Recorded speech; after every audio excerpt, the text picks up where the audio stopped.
Hello friends and welcome to Pathologic Volume 8 Episode 2. Today we have a supersized puzzle for you. It is a mid-loop. We've covered this before, so feel free to go back in the archive and see a more introductory version. But we are going to do a larger version today right after we take a look at the rules. The rules of mid-loop are: draw a non-intersecting loop through the centers of some cells that passes through every circle. As we draw a loop in a puzzle like this, we only go horizontally and vertically, as you can see in this example solution. And in this case, it is only some cells. We do not have to visit every cell in the grid. We do have to pass through all of the circles that are given. Each circle marks the center of the straight line segment it lies on. So we've got circles that are on edges and that are in the middle of cells, and regardless, if we look at the line that passes through that circle until it turns, you can see that this is 1.5 cells long on either side. This one's only half a cell on either side.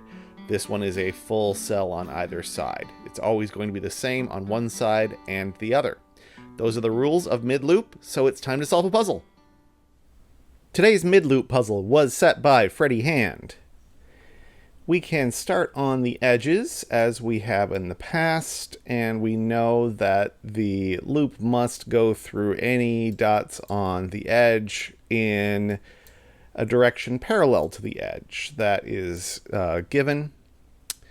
And the loop does not have to go through every cell on the grid, so we can't do any of the drawing corners that we would sometimes do, but we can also draw lines through any dots that are on borders. That much is given, so we will draw those in. Over here we have some more of those, and then these have connected, so we know the length of the loop horizontally and vertically. This tells us that this one goes horizontally. Here's another border, a couple more borders that I didn't see around here, a couple over here. All right, we can't have two dots on a single line because it couldn't be in the center. They couldn't both be in the center, so that's not going to have a line across it. So therefore, these will also not have a line across them. We've got to turn here. Oh, yet another one I missed. So this has got to extend to be the same distance on both sides. This can't extend longer on one side than the other.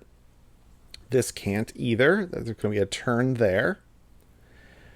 This can't turn to the east, because if it did, it would hit a dead end. So it turns west and goes through there, the same distance on both sides. That's good.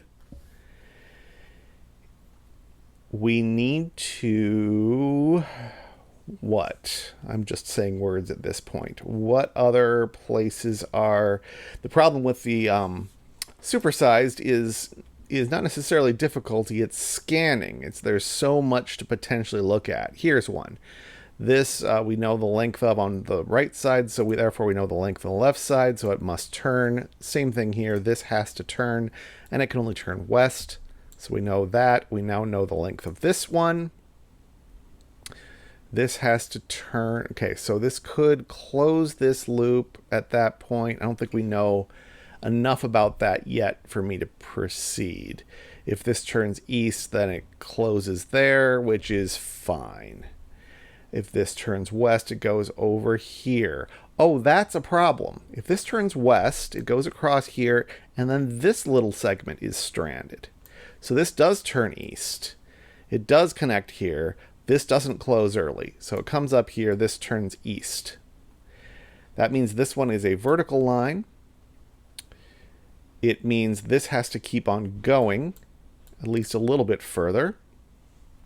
This can't turn over here because we'd still strand this, so it keeps going in both directions, which means this keeps going in both directions. 1, 2, yep, and then stops. It must turn.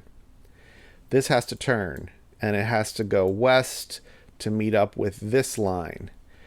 1, 2, 3, 4 cells on this side, 1, 2, 3, 4 cells on that side, and then it has to turn. If this turned north, it would keep going. We'd have 2 dots on one line. So it doesn't. So this is a horizontal line that can't go any further. So it turns. This has got to turn as well. We got to turn here. We got to go across this line. This has got to go south.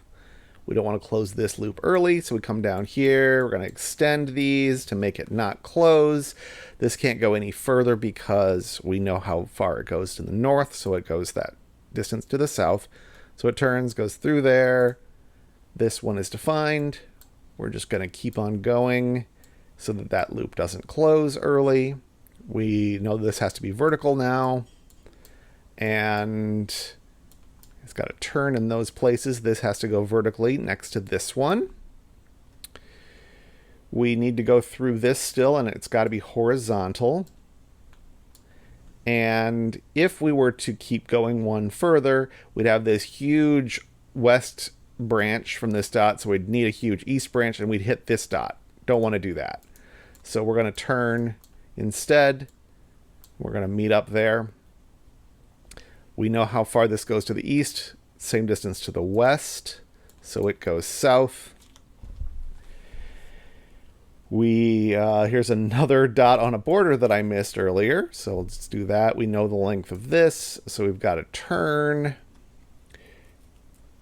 And we're seeing some interesting patterns from the stair stepping. I like that it doesn't keep doing the same thing, even though it looks like it's going to. What are we going to see next?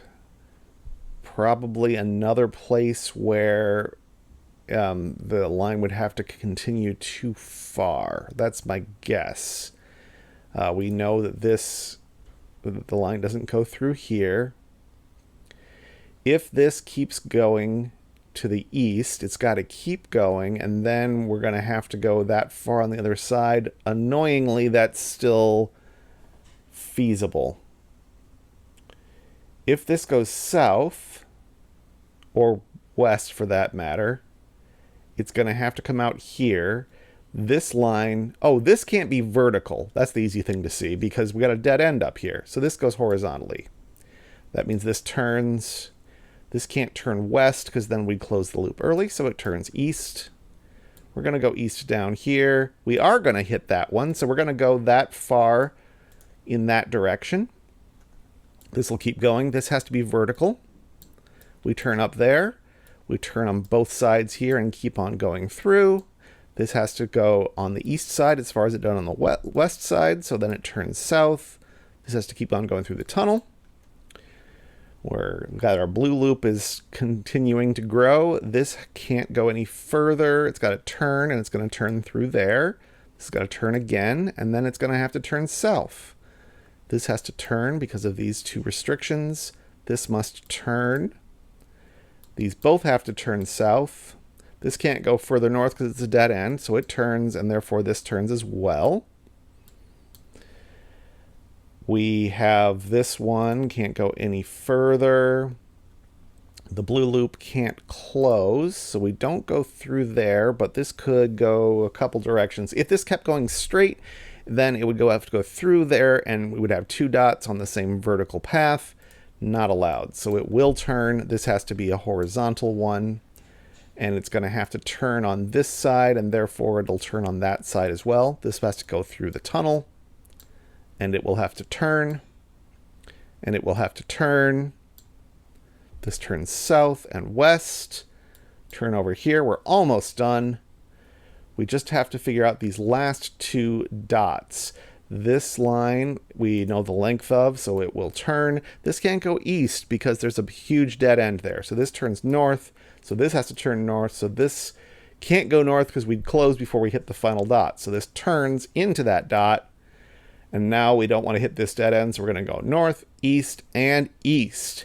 And that is how you solve a mid loop.